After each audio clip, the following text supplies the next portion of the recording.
大家好，欢迎收听泡泡星球，我是吴麻子。2023年，我在肯尼亚马赛马拉大草原做志愿者时，认识了今天的嘉宾 Dibblex， 他是马拉大象保护组织宣传部门的负责人。这次我们聊了很多有趣的话题，包括他是怎么投身野生动物保护事业的，草原上的大象面临着哪些威胁，以及他们组织做了哪些保护工作。这是泡泡星球第一期全英文的播客，我希望通过这个节目让大家看到世界各地普通人在做些什么，想些什么。如果你英文不错，我非常推荐你直接收听，因为能从 Dibblex 的声音中感受到它的真诚和激情。不过也不用担心听不懂，我后期会准备一期中文版本，不只是简单的翻译，还会加入一些英文语境下省略的背景知识，帮助大家更好地理解内容。好啦，让我们一起来听我和 Dibblex 的对谈吧。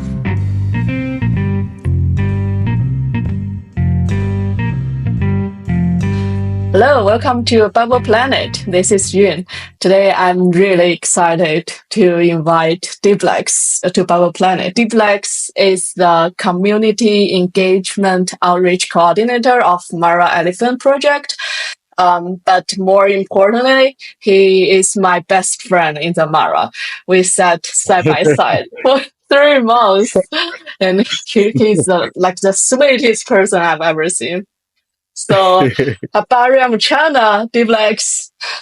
Habari mchana, Yun. Happy New Year to you. I'm very excited to be featured on the Bubble Planet podcast.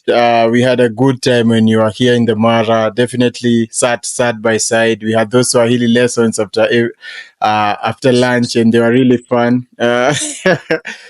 So if my Swahili is bad, you know who to blame. You're going to try harder when you come down in the Mara again. Yeah, I will try to be a better student next time. Absolutely. We're going to make you a good Swahili a student and teacher as well. You're going to teach people next time.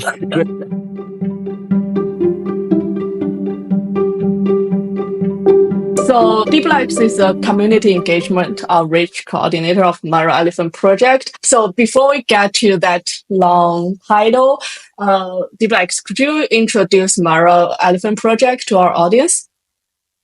Yeah, so as you rightly mentioned, I'm the Community Engagement Outreach Coordinator for the Mara Elephant Project. So Mara Elephant Project is a non-profit organization based in the Mara. Our headquarters is in Lemek Conservancy. And primarily, our mission is to protect elephants and their habitats across the Greater Mara ecosystem. We started with poaching back in 2011. The organization was established in the year 2011 at the height of the poaching crisis, not only here in the Mara, but across Kenya as well. We were losing elephants to ivory poaching and hunt trophy. They were being hunted for their trophies as well. And in 2012 alone, we lost over 96 elephants to poaching, which was the highest number of elephants poached in the Mara. The organization, as I said, primarily started as anti-poaching, but now we've moved more into habitat protection and monitoring, and I'll be sharing that in detail as we move forward. Cool. Yeah. So what's your role in this cool project, Dibblex? Thank you, Yun. So I joined Mara Elephant Project in the year 2023 in March, and I joined in as the communications officer, and I was working primarily in the communications and fundraising department. And my work was centered on creating content, building strategy, fundraising, supporting with fundraising, hosting visitors as well here at Mara Elephant Project, and social media management as well. So my work was basically to collect all the content that we were producing here, whether it's an elephant treatment, whether it's an elephant coloring, and just putting these pieces together and showing our audiences, our donors, and our fans out there where these dollars are going, and the impact, and what the brilliant men and women of MEP, whether it's the rangers, whether it's the researchers, whether it's our CEO Mark Goss, whether it's our partners as well in government, because My Elephant Project works hand in hand with our government partners, Kenya Wildlife Service. We have the Wildlife Research and Training Institute. We also assist the Sheldrick Wildlife Trust in treating elephants as well. So putting all those pieces together and putting them out there, and definitely establishing new connections and working with other stakeholders in the landscape. So my role was that for a year, but now I've transitioned now into a new role, which is community engagement and outreach coordinator. And my role definitely is overseeing the visitors program here at Mara Elephant Project, assisting with the conservation education program, which is very robust, and we are looking to scale that out across the landscape as well, building the outreach strategy, and managing a lot of stakeholder and partner relationships as well, which is very fulfilling. And I'm really happy to work side by side with an equally passionate and talented lot here at Mara Elephant Project. So as a supporting entity or department, the communications and fundraising department, I work alongside our grants manager, Mesha Gaga, and our executive director, Claire Balls as well. And it is a very much fulfilling work, seeing the impact on the ground, seeing the community's attitude shift. We've been to schools around here just talking about our work, and the reception and the questions that even the students are asking are very, very fulfilling. And you can see that they are willing to coexist with this wildlife. They are willing to learn more about elephants, because previously a lot of people were scared and they used spears and arrows to push away some of these elephants and other wildlife away from their farms. But right now, we are getting the reports directly from the community, because we have a hotline number that sits on our website, and the community calls us. Hey, Mara Elephant Project, come and get your elephants away from our farms, from the fences, and we are able to send in the nearest ranger team, either with a drone, with the Roman candles, with the firecrackers, to mitigate that conflict. So a lot of it is short term.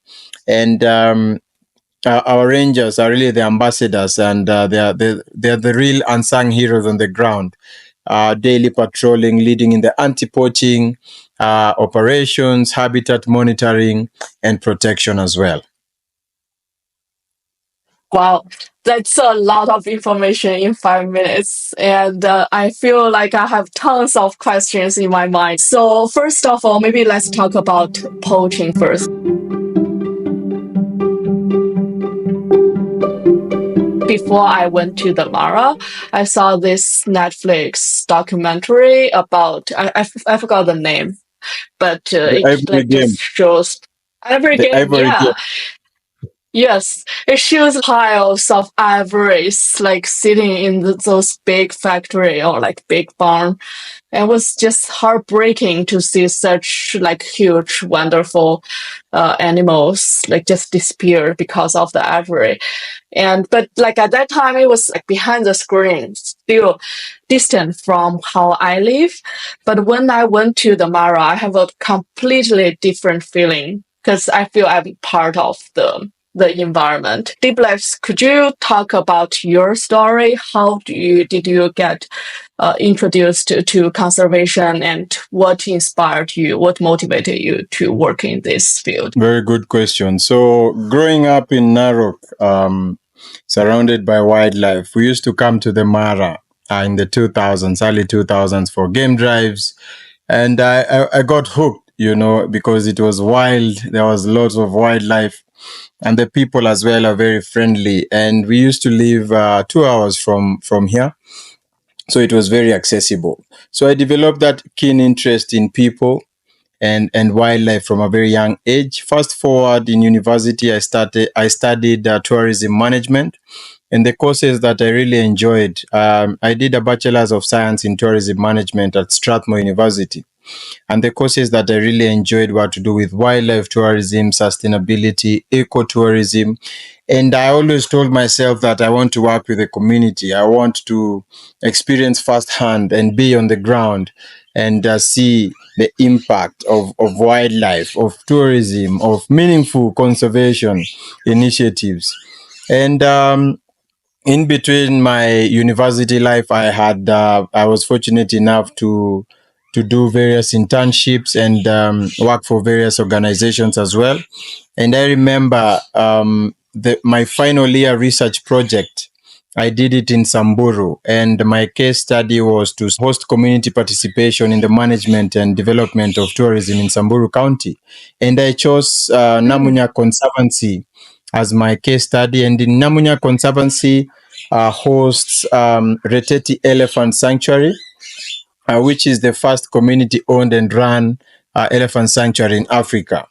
And that is where I saw the power of conservation firsthand, because I saw the local women and men, the Samburu, taking care of orphaned elephant calves, giving them milk, sometimes even sleeping with them, taking them out for, to run with them and play and even feed them every time. And, that really got me, that really cemented my passion for conservation, I must say.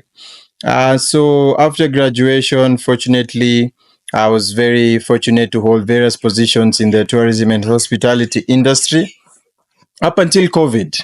So COVID was really catastrophic to the industry. It was basically on life support. International borders were shut, and we didn't have tourism, and conservation was suffering as well, because conservation and tourism are linked. It's very hard to separate the two. So I lost my job, came back home, stayed at home for 6 months, and that's when I got the idea of starting a podcast to rally Kenyans to travel local, support local, and buy local. But within me was this always passion for conservation, and I slowly started gravitating towards interviews and stories with people who are on the ground and doing meaningful conservation work.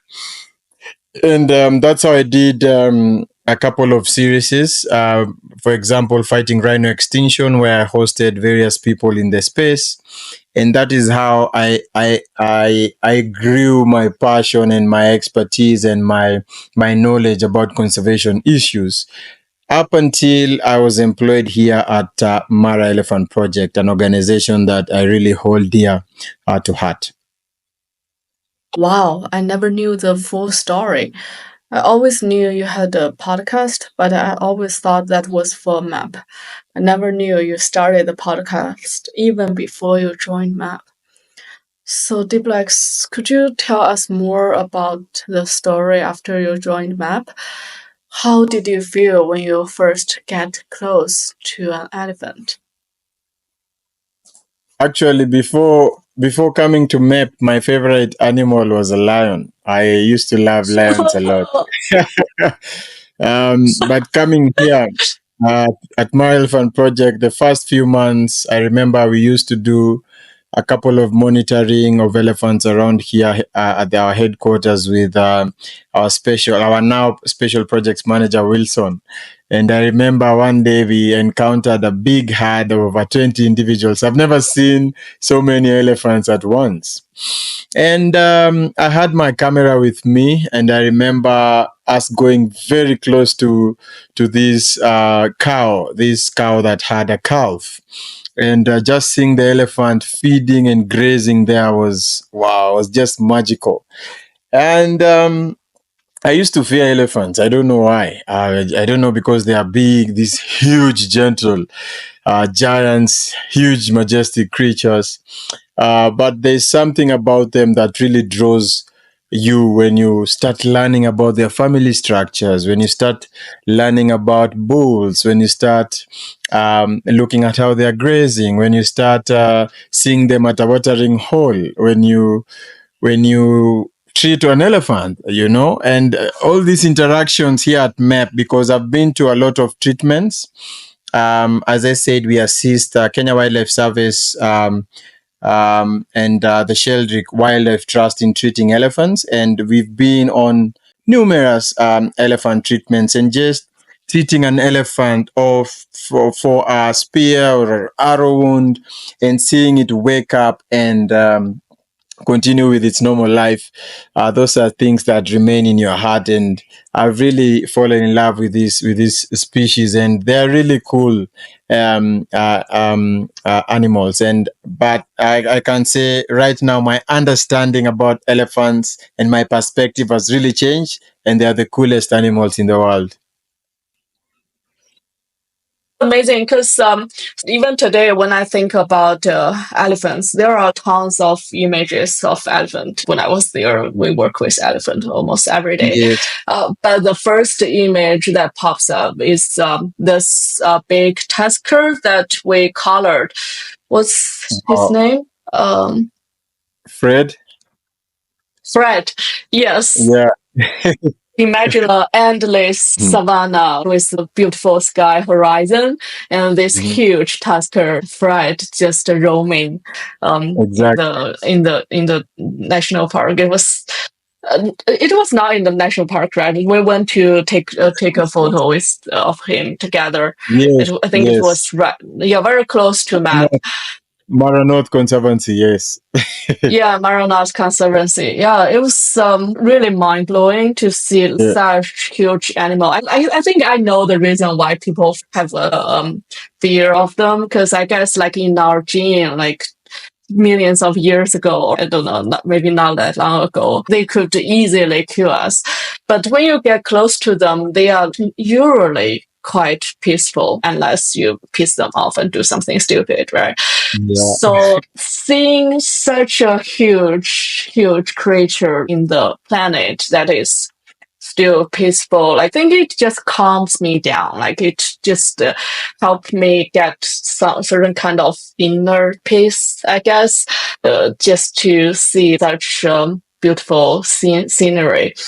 He was one of the first colored elephant by Map, right? Exactly, by Map. Yeah, he's a big bull at his prime now, over 50 years of age currently, and he's among the big tuskers roaming the Mara. And we've just monitored him last week with a drone and with the long-term and monitoring research team here at Map, and he seems very healthy and very strong as well. And he loves spending time near marshes where the grass is a bit softer, just because of his old age. Chewing that and digesting that is very easy match for him. And he's one of my favorite elephants to photograph as well. We also have a segment of Fred, Fridays with Fred. You can check our social media at Mara Elephant Project on LinkedIn, Facebook, Instagram, and TikTok. We are also on TikTok as well, Yun. and at Mara Elephant on X, previously called Twitter. So we have this segment every Friday a month. We post some Fred, just how he's doing, where he is, what is he up to.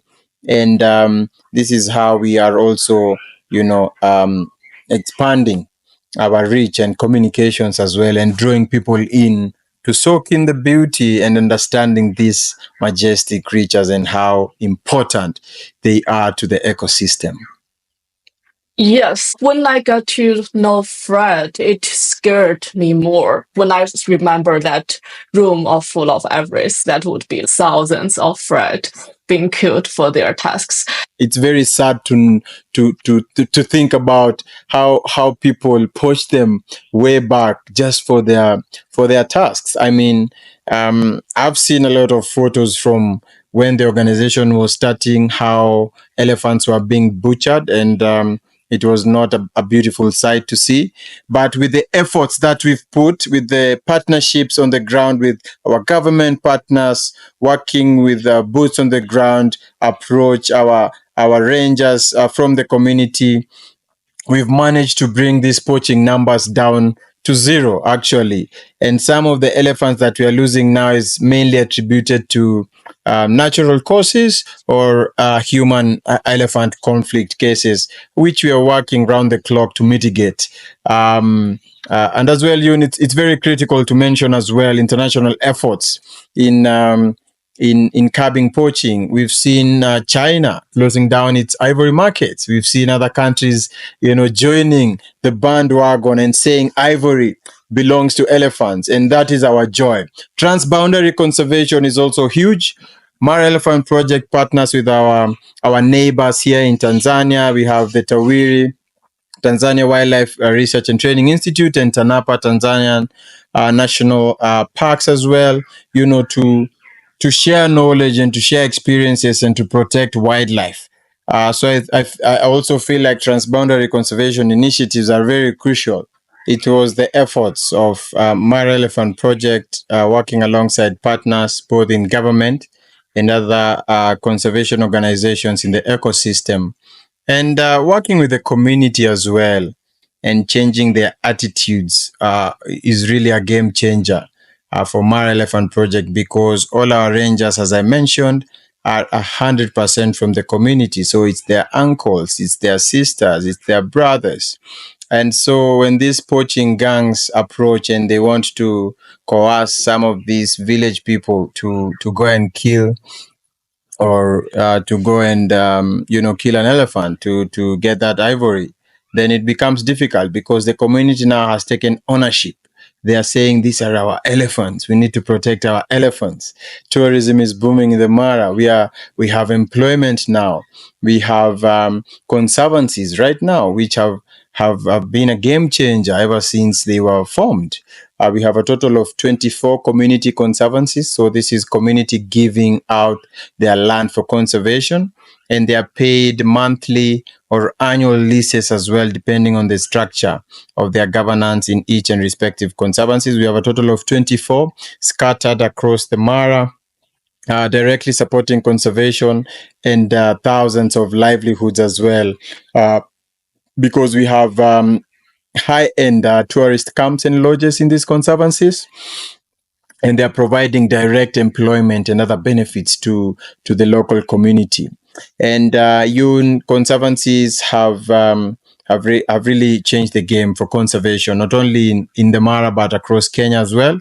And we are looking at the high-value, low-volume tourism model. And so the conservancies have also opened up more space for wildlife to move freely, to roam, whether we are talking about elephants, which is a landscape species, opening up wildlife corridors for elephants moving from the Mara, whether they're going to loiter, whether they're going to Mao, how are they accessing some of these routes? So the conservancies have really played a key role in that. So it's the government efforts, it's MEP's efforts as well, and also international efforts as well, that we've managed to see a drop in poaching numbers. And of course, law enforcement agencies taking action. Kenya now, we have very stiff penalties when you're found with an elephant tusk, a piece of ivory or a rhino horn. The penalties are very stiff right now, a life imprisonment or a fine of over 20 million Kenya shillings.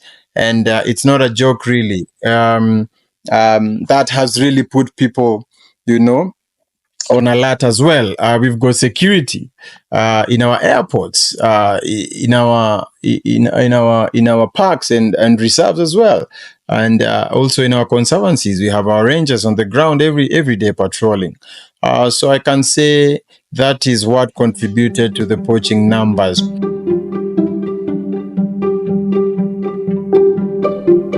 When I first went to MAP, I remember the first day I was there, in the morning, I went out running with with Thor, and that was such an amazing experience. Like I know, like we love to run in the morning, right? Yes. And in the morning, when you see the sunrise from the horizon, and you see those big herd of tortoise, giraffe, and hyenas, like, it was so lovely.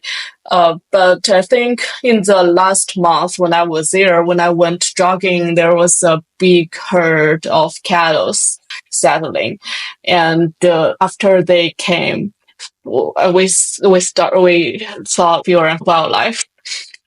So that's, for me, it's just heartbreaking, but I guess for me, running is not important at all. But for the wildlife, it's really changing the way they live. So Dibblex, why do you see more and more grazing happen in the Mara?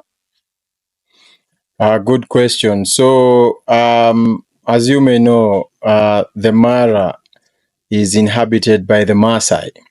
And the Maasai are people who keep livestock. They are pastoralists. They are a pastoralist community. And livestock to them is a sign of wealth. So the many cows you have, the more wealthier you are considered to be in the community. So, as I said, the conservancies were group ranches first before they were subdivided to be all these different entities of conservancies.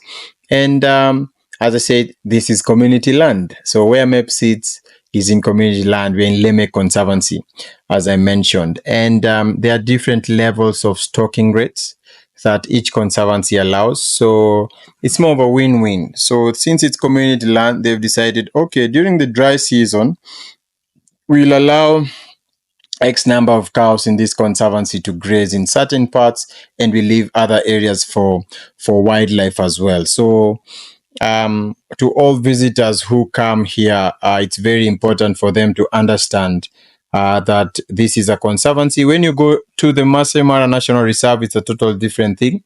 But in the conservancy, because this is land owned by the community, given by the community for conservation, that is where there has to be that agreement of a kind of a win-win and allowing them to graze their livestock. And as I said, different conservancies have different stocking rates and grazing plans as well. So what we're seeing is more people moving to keeping less cows, but quality breeds, instead of having 10,000 cows and there is no value for that, good value for that in the market. So what we are telling the community, or what other organizations as well in the conservancies are saying, is let's keep fewer numbers of livestock, but of good breed quality, because we also have diseases as well being transferred from wildlife to livestock, livestock to wildlife, and such a thing as well. But that is something that is ingrained in our Maasai culture. You know, that is where you will see a lot of livestock as well when you come down to the Mara, and especially in this conservancy side.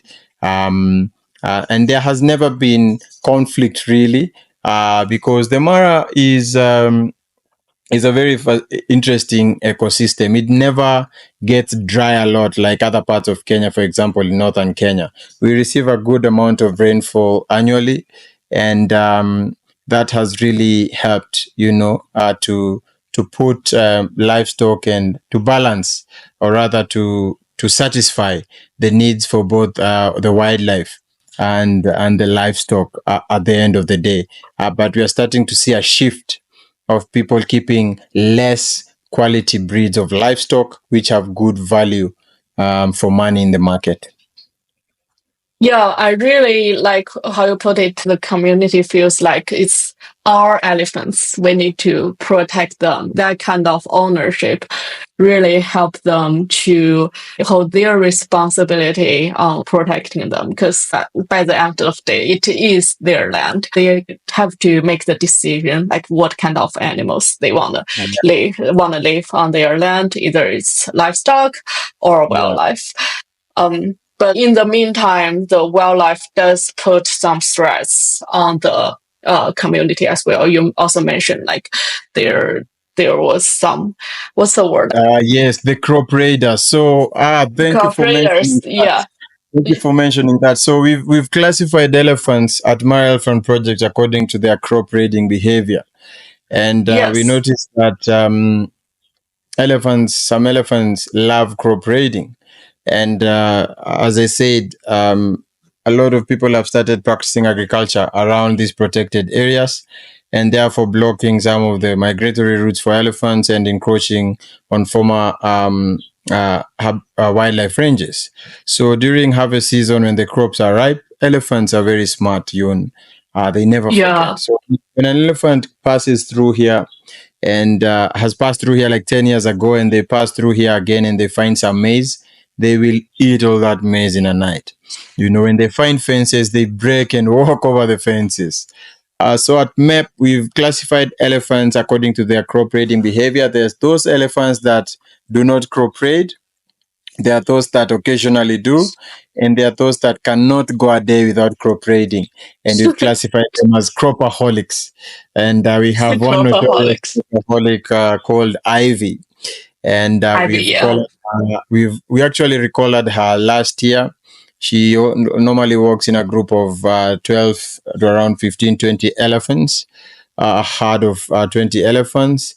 And Ivy is a very notorious crop raider, and that is why we collar some of these elephants so that we can track their movements in real time and mitigate that conflict before it even happens. An elephant behavior that we have learned about, because there's this thing called staging behavior. There's how elephants stage their raids. And there's a simulation video that we created of Ivy, the late Kegel, and Fred crop raiding. You could see these elephants and very smart individuals. At night, that is when they break free and go into the maize farms and eat all the maize. And when dawn breaks, when they see little light, they know, okay, the people are up now. They will find us in their lands, in these maize farms. Let's go and hide. And the elephants will hide in the forest patches. It's a very interesting concept called staging behavior, how these elephants stage their raids. And good thing at MEP, we are also using drones that have a capability of a thermal camera. That is the Mavic 3T, DJI Mavic 3T drones. We currently have 5 of those, and we are deploying rangers 24/7 as well to mitigate conflict at night and at day as well. So an additive really to our tools in our arsenal, in our toolbox really, to mitigate conflict in real time. There's no one-size-fits-all approach to human-elephant conflict mitigation. And we tried chili fences, then the elephants got used to the chili fences. We went now to Roman candles, which sounds like guns, and we've been using those successfully. The firecrackers have been very helpful. Sometimes we chase the elephants using our vehicles, but currently we are now using drones. And who knows, maybe after 10, 15 years, the elephants will be used to the sound of the drone. Where do we go to? That is why we need to talk. That is why we need to innovate. That is why we need to bring more people in the conservation conversation. That is why we need more people to come to the ground, come to Mara Elephant Project, learn about our operations, start developing those innovative techniques and technologies that we need in this modern day and age to better protect this wildlife. Yeah, exactly. I was quite amazed by different approaches when I was there. I remember there was this intern called, I think, August, and he developed this potato guns, which is pretty cool. Like, so then I went to Abigail's the experimental. Coexistent farm, where I can see how she developed lands to experiment what kind of crops that elephants like, what kind of things can prevent elephants, things like the one you mentioned, chili. chili fences, right? And Yeah. I realized drones, DJI drones, even when I was in the US, that was a pretty cool thing to do, but it's all happening in the same place, which is why I feel map is amazing, because it has the cutting edge technology as well as a very environmental driven, local driven, that want to apply the most advanced technology to the environment. So Absolutely. yeah, that is really, really cool.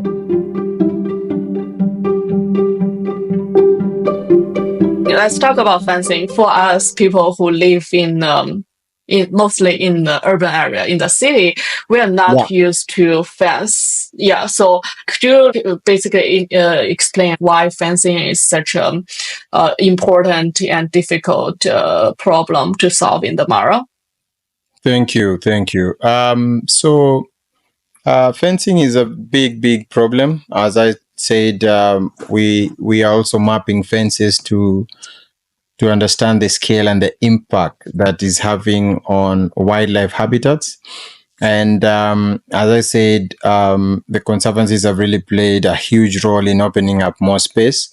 But as the human footprint expands, and the Mara is very lucrative, there is people who are coming in to buy land, to invest here, to build hotels, to build lodges, and to farm as well. So there's that pressure. And this individualistic kind of mentality where everyone wants to own land is what is leading to a lot of fencing, which says, okay, now my plot of land starts from here and ends here, and I'm going to fence this area so that no elephant, no wildlife, no people, no entity can break through and come to my land. Maybe I'm doing farming. Maybe I have my 3 cows that I'm doing zero grazing for. Maybe I'm building a house and I want it fenced for protection. So that is what the problem is currently. And this is land that they've bought. This is community land, and it's very difficult to go and say, okay, now we need you to take your fences down. So it has to be on a level playing field where both parties come to an agreement and saying, okay, we've noticed the fences are affecting the free movement of wildlife from this habitat to the other habitat. Let's work on, taking down the fences, incentivizing the process, and paying the community to give us this land, use it as a conservancy, so that we can open up more space and ease movement of wildlife from one habitat or one ecosystem to another. So it's a very voluntary process. We don't force the community. The conservancy body, Maasai Mara Wildlife Conservancies Association, doesn't, force people to give their land, but we want to show value. If we can show the economic value that elephants have, if you can show the economic value that lions, that all these other wildlife have on our economy, on our well-being, then that is how people start shifting their mentalities and saying, okay, let me take down my fence and I can use this land just for grazing and look for another settlement elsewhere, away from this protected area. And we've seen many communities as well, giving up their land and saying, we are giving this land for conservation to work. And that has really helped open up more space, scale more habitats, and increase the acres there for wildlife to thrive in. Actually, over 65% of wildlife in Kenya is found in the community areas, outside the protected areas. So that is why you're seeing a lot of efforts, left, right, and center, to try and protect some of these areas by forming conservancies that are both of a win-win to the people and to conservation efforts as well. You have to show the value, the economic value at the end of the day, and incentivizing it and making the community take ownership. And Mara Elephant Project has managed to work with other stakeholders in the landscape and, and also providing direct employment and other benefits to the community and showing the real economic value of why we need to protect elephants, of why we need more space, of why we need to take down the fences, of why we need to protect our habitats, of why we need to protect our forest. You are there when we were doing the seed balls, throwing exercise in Lemek Hills here. And it's one of the newest holidays in Kenya, the National Tree Growing Day. That is on November 13th. I remember we went with you and you were on the MEP helicopter with our CEO, Mark Goss. And we were able to throw seed balls, to regenerate some of those degraded areas where there's a lot of charcoal burning as well, and people destroying and cutting trees as well. And that is how Mara Elephant Project is also partnering with like-minded organizations like Seedballs Kenya to drive forest regeneration initiatives forward by throwing seed balls either in Nyakweri forest, across the Mara where our rangers are patrolling and finding a lot of charcoal kilns, and across other areas in the landscape where there is need to regenerate some of these degraded ecosystems, and restoring the tree cover, and ensuring that our habitats are safe and secure for elephants right now and in the future. Yeah, like I think that's when in the first several weeks when I was there, and I was really amazed by the creativity like Kenyan people have with seed balls, right? It's like a soccer ball size, or like smaller than that, a ball of charcoal with a seed in it. So what kind of tree is that? So we have the indigenous trees. Mostly we do the acacias and the olive trees, which do Acacias. well in these ecosystems. Yeah, so they are protected by the charcoal and really easy to deploy. So we went out in the helicopter and just to spread the seed in the Mara, which was a really cool experience. Forest loss is also another impact of expansion of human activity. And I'm really happy that MAP is doing what it can to help grow the forest back. And also, if I understand correctly, the rangers, they are also out there looking out if there's a fire going on to stop them and then report them. Habitat protection. Absolutely. Protecting the habitats, whether it's arresting some of these illegal loggers, destroying the charcoal kilns that the loggers use to make charcoal, whether it's arresting those and taking them to law enforcement agencies, and of course partnering with our government partners, Kenya Forest Service, and another entity in the Mao called the Bongo Surveillance Project Team right there. And of course, Kenya Wildlife Service in habitat protection efforts, leading in, protecting our key forested ecosystem, because Mara Elephant Project operates 3 ranger teams in the Loiter Forest, 2 teams in the Mao, supported by the Sheldick Wildlife Trust, the Mao Desnaring Units, and 1 permanent team up in Nyakweri Forest, the Golf Team, and other 2 teams here across the conservancies in the Mara ecosystem.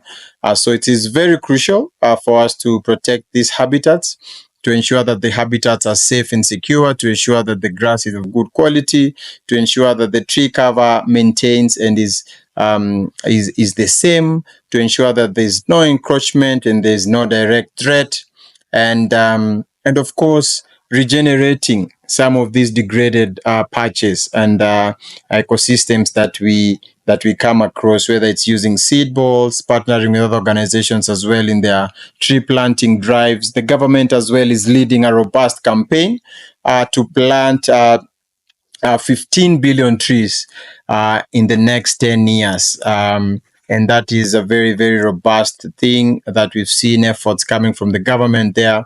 And it's all hands on deck. And MEP is center stage to ensuring that our forest habitats are protected.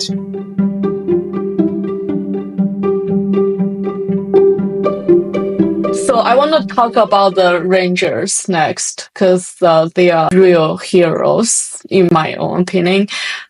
So we have mentioned part of their work before, like resolving conflict, like reporting incidents. So could you, for us, for a foreigner who has never been to the Mara, could you briefly explain what's the responsibility of a ranger and what kind of danger that they could encounter in their daily work? I love the Rangers, Yun. They're the real unsung heroes, as you've mentioned. And it's interesting to note that My Elephant Project started with only 8 rangers in 2011, but now we've managed to employ over 80 rangers from the community. And we are talking about both female and male rangers as well.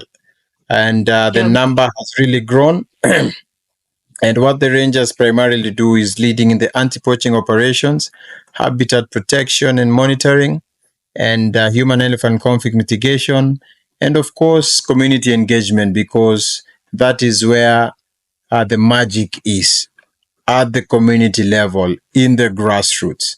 And our rangers are equipped, they are well trained. We offer training here, refresher courses as well. We do trainings on mental health training, which is very crucial as well, because they are facing a lot of dangers out there, and they come across various challenges, of course, working in difficult terrains as well. We do, snake bites and handling training. Another key training that is very crucial, the search and rescue training as well. Because of sometimes, especially last year, we had flooding in the Mara, and our rangers and the search and rescue team are the first responders, saving lives when the Talek River burst its banks, being led by our CEO right there with his helicopter, and our search and rescue team, managing to rescue almost 90 people, 90 tourists who are trapped in the camps right there. So trainings are very crucial. Of course, drone training, as I mentioned, very key there, turning them into drone pilots, and empowering them really, and giving them avenues to shine. So we celebrate World Ranger Day annually, just to show their efforts and to celebrate them for their resilience, their hard work, their grit. We also have the World Female Ranger Week, which was founded by a very good partner, Holly Badge, the founder of the nonprofit How Many Elephants. And Karen Yegon, she's a corporal in one of the teams in the Mao Forest. And she won the inaugural World Female Ranger Week award back in 2021, if I'm correct. And we've seen how women, if given an opportunity, can come on the front lines of conservation and even serve and lead men as well. So our rangers are the backbone of My Elephant Project. They are leading on the front lines daily. They are not armed. They are these great men and women in green. They have their vehicles, they have their Garmin devices, they have their GPSs, they have their drones now, their vehicles, they are tech savvy, understanding Earth Ranger and all these tools that we are using for conservation. And I'm really proud of the work that they do at the end of the day. And we celebrate them in various ways. And without them, we couldn't be where we are today. Yeah, I remember we visited a rangers camp together, right? It was up in a hill, and it's a pretty simple camp. And how long do they stay there? Usually stay there, like they may stay there for 2 weeks and then go home. Am I correct? 2 months. Yeah, and 2 months. They spend 2 months there. They do daily patrols by foot, or do they do motorbike patrols or vehicle patrols as well? Yeah, vehicle and foot. Vehicle patrol. Yeah. by foot. They use their foot to see if that's when they find snares. That's when they have like wildlife sightings. They will report if there is an injured elephant. I remember we went on a patrol together, and all they had in hand is a firecracker, which is actually pretty effective. But they are in the middle of forest, because I remember when I first went to the map, people told me the first thing is don't go to the forest because it could be dangerous. And those are people who live there every day and work there. So I really respect it, and I'm really thankful that MAP is doing what they can to support the rangers, to protect them, and to promote the culture of female rangers in conservancies. That is really, really cool. Absolutely.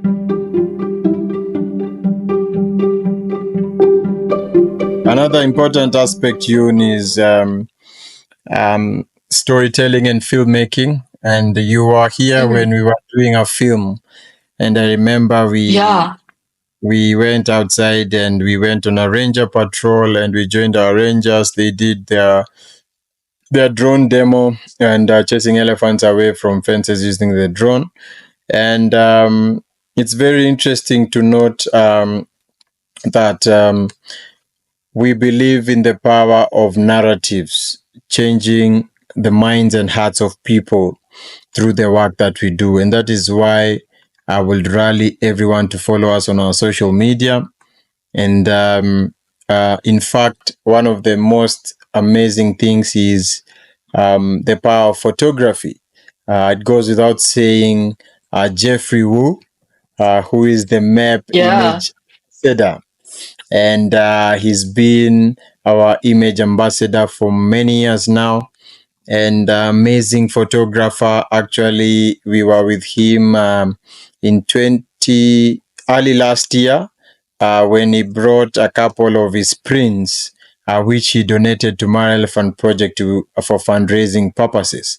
So, and using some of these images that are being taken in the field of elephants, of an elephant, a mom and her calf, striking images, beautiful images that you can put behind your sofa, and they can remind you the value and the beauty of elephants. And that is where we have really capitalized on even updating our conflict to coexistence film, which sits on the first page of our website, www.maraelephantproject.org. You can check that, and showing different entities of our operations using the power of film. As you've mentioned, you watched the Ivory game even before coming to the Mara. But when you came down here, you noticed something totally different. I grew up watching David Attenborough, Nat Geo, but being on the ground and being born in this landscape and in this county is really a blessing, because you get to interact with this wildlife daily. So we cannot underscore the power of film, the power of stories, narratives, and local people driving these stories. And that is what we've capitalized on here at Mara Elephant Project. And that's our primary driver of our campaigns as well, just showing the different operations through the power of film and storytelling and content as well. And I'd rally your listeners to follow us on our social media at Mara Elephant Project on LinkedIn, Facebook, Instagram, and TikTok, and at Mara Elephant on X, previously called Twitter. And you can definitely check out our website, www.maraelephantproject.org, where there's a lot of resources where you can check out, learn about the organization, learn about ways that you can even give, because we are 100% reliant on donor support, and we couldn't be where we are without the support of our lovely donors who fund the project year in, year out. So all that information, you can find that on our website, www.maraelephantproject. Yes, please make sure to follow Mara Elephant Project at Instagram, X, LinkedIn, and Facebook, and also TikTok, because there not only you can see beautiful images, learn about what's happening in the Mara, and at least it gives you a chance to break away from your routinely job in the city. Like you get to take 1 minute or so break to enjoy the beautiful view, enjoy cute animals, and find some inner peace from those images. Yes. I think it's totally different accounts that you should really follow on the social media. And also Jeffrey Wu, and I want to talk about him too, because he is the reason why I was able to go to MAP. That was also amazing because I got to see Chinese faces in the Mara, because it's not that common. There are not many Chinese people in this field. we have them as tourists, actually. During high season, I see a lot of Chinese people coming to the Mara, and whether it's filming, whether it's enjoying the drive, whether it's engaging the local people, actually there are camps dedicated just for Chinese visitors when they come to the Mara. And having worked in the tourism industry, I can say a huge thank you first to all the Chinese people listening in for supporting and traveling to Kenya. We appreciate the support. We appreciate you for coming out here and, seeing firsthand the conservation efforts in the Mara or wherever in Kenya that you love going. And as you may know, tourism is one of the biggest drivers, economic drivers in Kenya, and in terms of the GDP driving the local economy is an engine, really, and we cannot operate without the support. I will say that Kenya is open, to more Chinese. We need a lot of you here. Business-wise as well, we've seen a lot of investment as well in places like Nairobi, construction of roads, infrastructure development also, which is something huge. We've seen Chinese helping with that. But a challenge is we also want to see a lot of innovation coming in support of conservation from the Chinese people. So this is my challenge to all the listeners out there. Log on to our website, www.marelephantproject.org, see some of the innovations that you can bring to the table and to support conservation efforts and conservation organizations like MEP, because we need all those brains, all that coding, all those innovative gadgets, all those innovative things that we are seeing, innovative apps as well, whether it's a new app for tracking elephants, real time. We want to see that, and we want to have those conversations, and we want to adopt those solutions locally. So my challenge to our Chinese people, our Chinese brothers and sisters, is to let's think outside the box in terms of creating solutions that are more impactful, not only for conservation, but for the people across the world, because the world has really become a global village. And when we were talking about COVID, COVID didn't just affect Chinese. It didn't just affect the people in the States or in the UK or in Australia, but Africans were also affected. So we are one. And my rally or my cry is let's drive solutions that are for the betterment of our society. Solutions that not only protect our interest, but also protect our wildlife and wild spaces, because we are given that mandate by God. It's God's work that we are doing, to take care of all creation. And we are happy to be doing our own little bit, our own little part here in the Mara, protecting elephants and securing a future for elephants and working with the community directly as well. So that is my cry. Yeah, totally. Because I can tell you, after I came back to China, there are two main trends that's completely different from what I used to be aware 10 years ago when I left China. One is more and more people are choosing Africa, Kenya, specifically as their travel destination. A lot of people want to go to see all those cool elephants. They want to go on safaris. The Maasai people, like all those culture there is very, very interesting to Chinese people now. And also, there's a very strong trend in China now for wildlife protection. I think even not long ago, like a decade ago, it was not one of the main issues in China. But now people really care about wildlife protection. People love them. People want to work for them. People want to contribute to them. People want to have a voice for them. Currently, they are somewhat separate, but I hope with this podcast, we can combine them. Like if you visit Mara, make sure you also visit Mara Elephant Project to see how those cool people are working there to help protect the land. Absolutely. Totally agree with you, Yun. Awesome. Yeah, it's already more than 1 hour now. Maybe we can finish our podcast here, but I do hope this is the start of a series where we can get to, I feel like a lot of topics today we just touched the surface. We didn't get really deep to it. So I'm really interested to learn more about it and what we are doing, what are the challenges, how we are helping, what's the future direction, all those things. I think we can have more and more discussions around it. Absolutely. I totally agree with you. And it's a very timely conversation because we need each other. It's all hands on deck to protect our wildlife and our wild spaces. And what a conversation and what a start. I'm really grateful to you and this initiative and to host a Mara Elephant Project and to share our story and the incredible work that we are doing on the ground. And as I said, follow us on our social media. Check out our website, www.maraelephantproject.org. Let's connect. Let's chat. Let's ask questions. Let's innovate together. And I'm sure we have a win if you're pulling in the same direction. Asante sana, Dibblex, and hope we can chat soon. Thank you so much for having me, Yun. This was so much fun. Thank you.